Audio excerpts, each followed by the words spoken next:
한 주간의 IT 이슈를 브리핑해 드립니다. IT 이슈 위클리. 네, 지금 바로 시작하겠습니다. 네, 2021년 8월 2일의 방송이고요. 저는 스타트업 전문 컨설팅사 디토 파트너스 그룹의 최유환입니다. 자, 오늘 두 가지 이슈. 첫 번째는 네이버 임금 체불 선택적 근로제에 대한 논란이 지금 막 일고 있고요. 자, 두 번째는 안티 소셜 미디어가 뜬다라는 내용입니다. 하나씩 한번 살펴보시죠. 자, 네이버가 임금 체불을 했다고요. 그 돈 많은 회사가.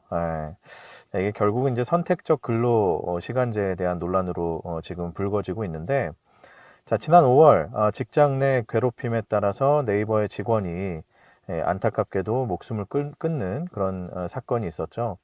자, 그에 따라서 이제 고용노동부가 특별 근로 감독을 실시를 했는데요. 자, 그 결과 직장 내 괴롭힘도 확인이 됐고, 근데 놀랍게도 총 87억 원에 달하는 임금 체불까지도 확인이 돼서 한때 굉장히 이제 시끄러웠습니다. 지난주에 이제 이런 기사들이 많이 났죠. 자, 네이버 측은 이제 뭐 직장 내 괴롭힘과 관련해서는 이제 성과를 독려하는 부분이 이제 괴롭힘으로 이어진 것에 대해서 시인을 했고, 이것에 대해서 이제 계속해서 개선해 나가겠다 이렇게 약속을 했는데, 다만 이 임금 체불에 대해서는 이 선택적 근로시간제로 인해서 오해가 생긴 것 같다라는 해명을 내놨습니다. 뭐 사실은 상식적으로 생각을 해도 네이버가 지금 돈이 뭐 엄청 지금 뭐 그죠? 남아 도는데 글쎄요, 이게 임금 체불을 했다라는 게 잘 이해는 잘 안 되죠. 그런데 이제 알고 보니까 네이버 측의 설명에 따르면 이 선택적 근로시간제 결국은 직원들이 알아서 내가 얼마만큼 근무를 했다라는 것을 입력을 하게 돼 있는데, 그 시간과 실제로 직원이 회사에 들어왔다가 나간 회사에 그냥 출입 시간을 기준으로 한 그 시간의 차이 때문에 발생한 오해다 이렇게 얘기를 하고 있습니다. 이 네이버가 실시하고 있는 선택적 근로시간제는요, 주 52시간 내에서 자율적으로 넣는 거죠. 그러니까 기본 근로시간은 5일 곱하기 8시간이니까 40시간이 있고, 초과 근무는 12시간까지 허용을 하는데, 총 주 52시간 내에서 예를 들면 내가 오늘 오늘이 아니라 뭐 예를 들면 한 4일간에 걸쳐서 52시간을 꽉 채웠어요. 그러면 나머지 하루는 그냥 놀아도 되는 거예요. 회사 안 나가고 내가 4일 동안 몰아서 이거 다 했으니까 더 이상 안 하겠습니다. 뭐 혹은 3일 동안 몰아서 40시간 기본 근로시간을 채우고 나는 이틀 동안 뭐 회사 안 나갑니다 해도 뭐라고 하지 않는다는 거죠. 바로 이런 선택적 근로시간제로 인한 오해 때문인데요. 자, 여기에 또 하나 어떤 게 있느냐 하면 회사 내에 여러 가지 복지 혜택을 위한 시설들이 있다는 거죠. 뭐, 그쵸, 뭐, 은행도 있고, 뭐, 휴식 공간도 있고 한데, 그런 것들을 직원들이 나는 이제 뭐 여기서 한 2시간 정도는 뭐 편안하게 좀 쉬고 다시 근무에 복귀를 했기 때문에 그래 이 2시간은 내가 빼고 나머지 시간만큼은 이제 넣었다라고 하면 그런 걸로 인해서 회사에 출입한 시간과는 이게 오해가 생길 거다라는 부분입니다.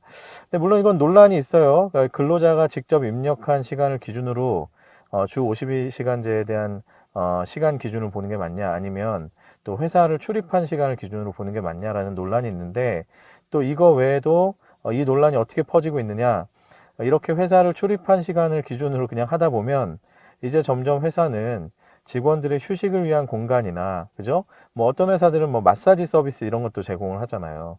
그러니까 그런 것들을 이제는 사측의 입장에서는 이제 다 없앨 수밖에 없을 거다. 왜냐면 안 그러면은 이게 직원들이 쉬는 시간까지도 다 근로 시간으로 이렇게 분쟁이 생겼을 때 그렇게 오해받을 소지가 있는데 우리가 뭐하라 그러면 직원들 휴식의 공간들을 마련을 하겠느냐. 물론 좀 극단적인 얘기지만 자, 그런 식으로 갈 수 있기 때문에 이 부분에 대해서는 이 특별근로감독의 결과가 과하다 이런 식의 반응도 업계 내에서, 그러니까 네이버의 반응은 아니고요. 업계 내에서 오히려 이제 다른 스타트업 대표들이나 이런 사람들이 또 이제 그런 어떤 반발을 보이고 있는 상황이죠.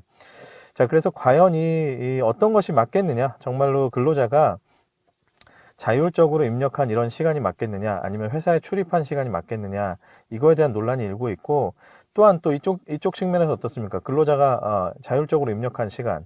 이거에 대해서는 또 그런 식의 반발이 있죠. 한쪽에서는 야, 그 근로자가 진짜로 자율적으로 입력했겠냐? 12시간 일하고도 회사 눈치가 보여서 그냥 8시간만 넣는 경우가 충분히 많이 있다. 그렇기 때문에 이 사람이 회사에 출입한 시간을 기준으로 보는 게 맞다. 뭐 이런 식의 이제 논쟁들이 끊임없이 지금 계속 일어나고 있는 상태입니다. 이래저래 IT 업계에서는 주 52시간제에 대한 뭐 필요성, 근본적인 필요성에서부터 그리고 또 이번에 불거지게 되는 이 52시간에 대한 측정, 판단 기준을 어떻게 할 거냐 이런 것들로 논쟁이 굉장히 많은데 이제 한동안 계속해서 끊이지 않을 것으로 예상이 됩니다.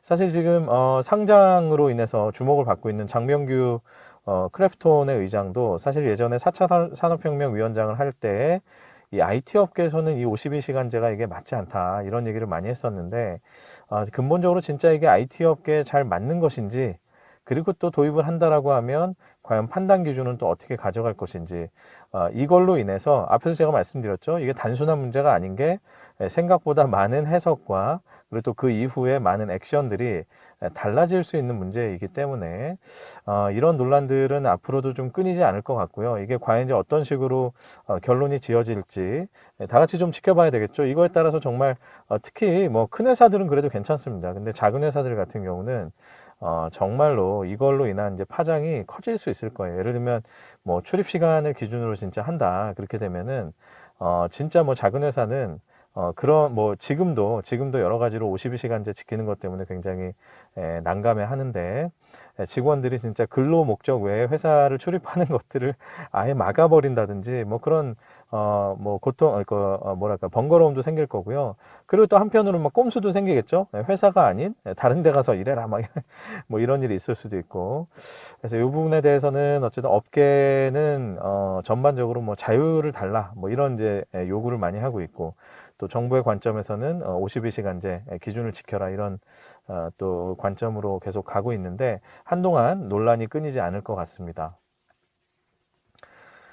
자, 두 번째 이슈, 안티 소셜 미디어가 뜬다. 자, 안티 말 그대로 부정하는 거죠. 기존의 소셜 미디어의 체계를 부정하는 건데요. 남에게 보여주고 또 과시하는 이런 식의 소셜 미디어에 이제는 지친다. 지긋지긋하다. 그래서 반기를 들었던 앱이 있는데 포파라치라고 하는 앱이 아주 인기를 얻고 있다고 합니다. 그래서 이 앱의 특징은 일단 셀카 모드는 올리는 게 불가해요. 그러니까 남이 찍어준 나의 사진은 뭐 가능하고 아니면 뭐 내 얼굴이 안 들어간 그냥 뭐 풍경이라든지 뭐 이런 것들은 가능한데 셀카 사진은 일단 불가하다. 그 다음에 뽀샵 기능 절대 불가 이런 아주 특징을 가지고 있습니다. 그래서 지난달에 미국 앱스토어에서 다운로드 1위를 기록했다고 할 만큼 굉장히 이제 화제 앱으로 그렇게 떠올랐는데요. 뭐 그만큼 이제 유저들이 그동안 소셜미디어에 굉장히 지쳐 있다라는 반증이기도 하겠죠.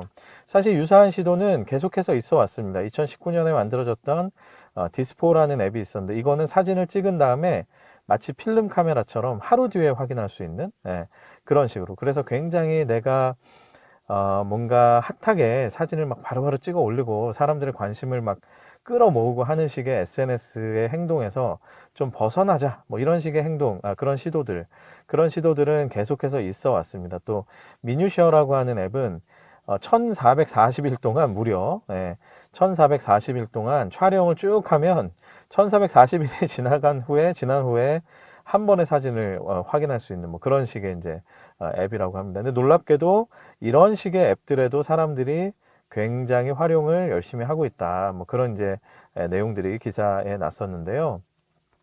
자, SNS로 인해서 정신적 문제가 많다고 하죠. 특히 이제 인스타 같은 곳에 올라가는 나의 뽀샵 후, 그죠? 보정 후의 사진과 나의 현실의 사진의 괴리가 크면 클수록 사람의 어떤 우울증이나 이런 것들이 굉장히 크다라는 그런 어떤 그 발표도 있었죠. 그만큼 이제 SNS로 인해서 사실은 뭐 정신적 고통이 굉장히 크죠. 또 이거에 이제 벗어나지 못하는 여기에 이제 완전히 빠져가지고 자기의 삶 자체를 부정하고 왜곡하는 사람들도 많은데 자, 과연 이런 것들을 해결하게 될지 아니면 또 일각에서는 자, 이렇게 사람들의 본능, 본질에 벗어나는 뭔가 이게 계몽적인 서비스는 이제 결국 안 된다. 이게 뭐 잠깐 반짝은 돼도 근본적으로 이건 될 수 없다. 이런 식의 시각들도 있는데 과연 이 앱들이 어떤 식으로 앞으로 성장해 나갈지 저도 굉장히 관심이 많이 갑니다. 제가 종종 방송에서 많이 말씀드리는데 소셜미디어의 미래에 대해서 저는 굉장히 관심이 많거든요. 제가 개인적으로 이렇게 네트워킹이나 이런 데에도 관심이 많고 기본적으로 사람들과